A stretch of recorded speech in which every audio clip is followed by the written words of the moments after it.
sutresna budaya basa Jawi. Sugeng pepanggihan malih kaliyan Subadi Prawata. Ing kalodhangan menika badhe ngaturaken waosan buku basa Jawi Cerita Cekak.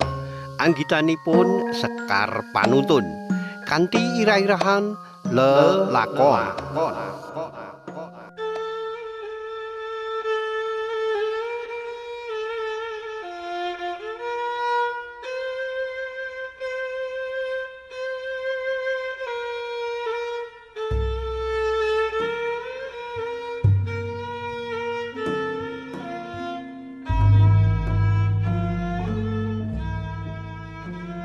Kowe iki dadi wong rasah kemayu, Mbak.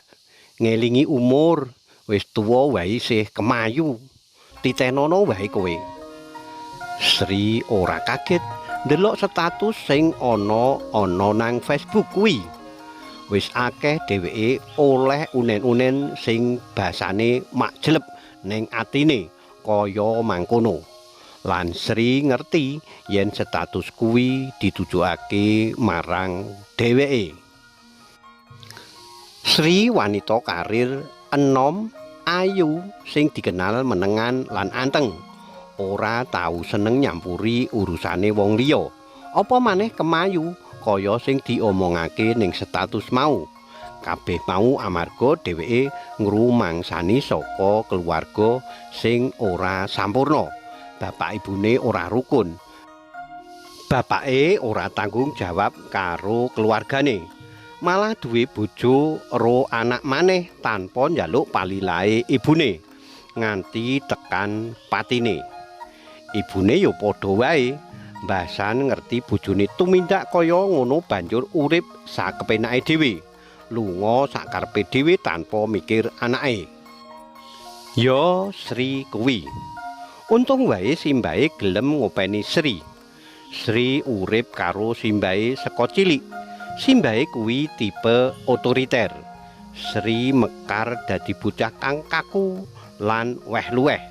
Nanging amarga saka bimbingane simbahe kuwi, dheweke dadi wanita karir sing sukses kaya saiki. Kamangka ya isih enom, lagi 26 taun.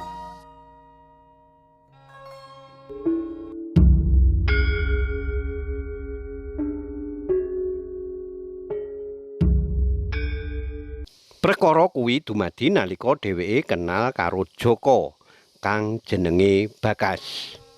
Jejoko enom kang lagi seneng-senenge kegiatan. Isih kuliah, dadi yo isih cilik dibandingake karo Sri sing wis mateng sakabehe. Sri lan Bagas ketemu nalika loro-lorone aktif ning salah sawijining LSM. Amarga padha-padha dadi pengurus. Mulane pas rawungane sangsaya raket. Malah Bagas asring menehi kawigaten kang luwih marang Sri.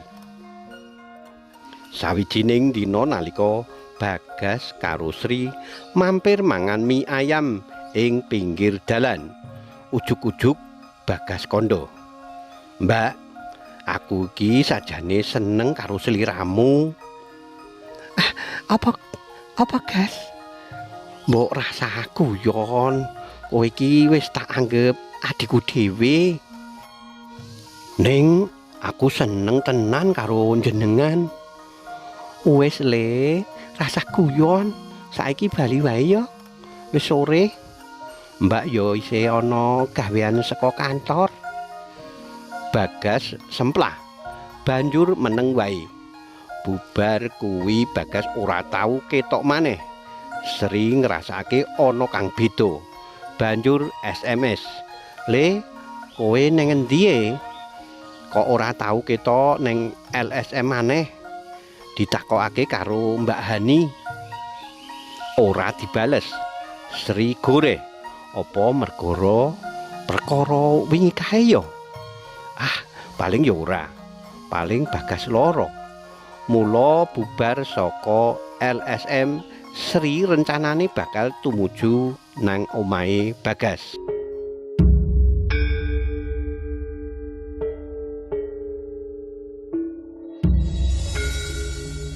Kula Sri Bu, Kancanipun Bagas wonten LSM menapa leres menika dalemipun Bagas Setiawan? Pitakone Sri. Iya nak, wonten perlu menapa kalian anak kula Bagas? Pitakone ibu mau. Namung badhe pinanggih mawon Bu. Bagasipun wonten? Iya nak, monggo mlebet. Bagas gek ning kamare. Wis 4 dina ora gelem metu, ora mangan, ora adus. Mbah kenapa? Ditakoni ya ora semaur. Sri gumun, bingung karo kahanane Bagas sing kaya ngono mau. Kayane ya ora ana masalah apa-apa. Nuwun sewu Bu, menawi kula tuweni dhateng kamaripun pareng mboten? Kandhane Sri karo rada wedi. Oleh nak, mbok menawa nek karo Nak Sri Bagas gelem cerita. Bagas wis kerep cerita ngenani Nak Sri. Kuwi kamare. Semaure ibu mau mesem karo nuduhake kamare Bagas. Sri tumuju marang kamar kuwi. Gas, iki Mbak Sri. Kowe ngopo le? Pitakone Sri karo ndodhok lawang alon. Mlebu wae Mbak, ora tak kunci. Sri banjur mlebu. Kaget weruh kahanane Bagas sing amburadul, mripate kuyu, awake lemes, mung kleleran tura duwe daya. Kowe lara apa le? Pitakone Sri. Iya Mbak, lara mergo jenengan, semaure Bagas alon. Sri kaget, bingung, banjur kelingan omongane Bagas 5 dina kepungkur nalika nembung dheweke. Sri trenyuh banjur celathu. Kowe ki ngopo to Le? Aja gawe mbakmu ki kuwatir to. Mbak, aku ki rak nate kandha nek aku ki tresna karo jenengan. Ning jenengan ki nganggep aku cah cilik, cah bayi, ora pantes kanggo jenengan. Hus, ora ngono kuwi to Le.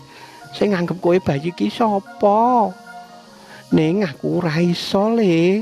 Kowe iki wis tak anggep adikku dhewe, ora mergo Le ora pantes. Jenenge tresna iki ora mandang yuswa, pangkat, derajat, apik, ala. Aku yo iso ngerteni. Ning aku ki wis nganggep kowe iki adikku dhewe. Padha wae, Mbak. Nek ngono kuwi jenengan mau nganggep aku cah cilik. Aku ki tresna tenan, Mbak. Senajan umure awake dhewe kacek 5 taun, 7 taun, 10 taun, aku ora peduli. Aku ya wis nyoba mbuang rasaku iki, Mbak. Ning aku ora iso. Saya tak ampet malah saya mbludak. Sri meneng krungu omongane Bagas mau. Luluh senajan Bagas kuwi wis dianggep kaya adine dhewe. Ning Sri ya ora bisa mukir yen satemene dheweke ya seneng karo Bagas. Joko kang tansah bisa gawe guyune kuwi. Piye Mbak? Aku ki tenanan. Aku tresna tenan karo jenengan. Apa wae bakal tak lakoni, Mbak. Aku ora peduli karo omongane wong. Aku ngerti yen kahanane iku bakal dumadi. Panjalukku dadiya kanca kinasihku, calon bojoku. Kandhane Bagas karo mandeng mripate Sri tajem. Sri gragapan. Ora ngira yen tresnane Bagas semono gedene. Sri meneng unjal ambegan landung. Iya Le, aku gelem, ning kowe aja kuciwa. Aku ki ora sampurna kaya wanita-wanita liyane. Aku ki saka keluarga sing rusak.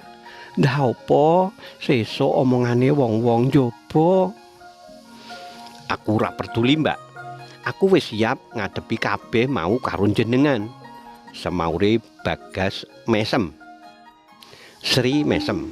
Kekarone banjur gandengan tangan karo kebak pengarep-arep. Wiwit dina kuwi Bagas lan Sri katon sangsaya raket. Kanca kancane kabeh gumun. Nanging suwe-suwe ya padha ngerti. Ana sing seneng, ana sing ora seneng. Seneng amarga Sri katon luwih sumringah. Nanging ana sing ora seneng amarga eman-eman marang Sri. Dasare wanita cerdas, sukses, ayu kok malah milih bocah kalebu Bella. Kancane kuliah Bagas. Ora amarga eman-eman Sri, nanging amarga Bella kuwi wis suwe duwe rasa tresna karo Bagas. Apa kang ditindakake Bagas mesti dingerteni. Dheweke melu mlebu LSM kuwi ya merga ngoyak Bagas. Piye carane supaya Bagas gelem karo dheweke? Weruh Sri cerak karo Bagas, Bella muntap. Dheweke ora trima yen Bagas cedhak karo Sri. Atine dadi sengit kepati-pati karo Sri, wanita kang dianggep ngrebut Bagas saka dheweke.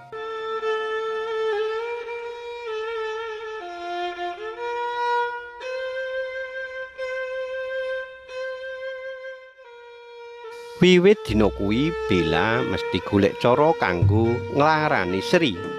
Wiwit saka ngirim layang kaleng, SMS gelap, status Facebook nganti fitnah sing ora-ora. Apa wae dilakoni supaya Sri pedhot karo Bagas.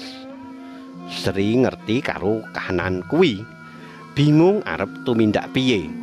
Amarga Bella kuwi ya wis dianggep adi dhewe.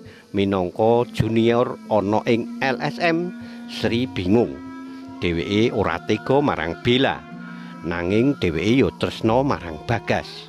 Sri nanting Bagas masalah Bella, nanging Bagas tetep kukuh mung tresna karo Sri. Malah sok nesu nek Sri terus ngomongake Bella, amarga Bagas cetha ora seneng karo Bella. Yo wiwit kuwi lan sabanjure nganti tekan saiki setahun luwih anggone sesambungan karo Bagas. Sri asring oleh unen-unen sing basane apik secara peteng. Nanging Sri mung meneng. Dheweke mikir ora guna nggagas masalah, ora guna kaya mangkono. Sing penting dheweke karo Bagas apik-apik wae. Ngenam rasa kanthi kebak pengarep-arep. Lelakon manis kang aran tresna. Karipta dening Sekar Panuntun. Saking kula pribadi Subadi Prawata ngaturaken sugeng riyaya Idul Fitri setunggal Sawal 1426 Hijriah. Sedaya kalepatan nyuwun pangapunten. Cariyos menika kapetik saking kalawarti basa Jawa Jaka Lodang nomor 29 tanggal gangsal 11 Desember 2012 ing Ngayogyakarta. Matur nuwun awit kawigatosanipun saged pepanggihan malih wonten ing cariyos-cariyos sanesipun. Matur nuwun. Matur nuwun.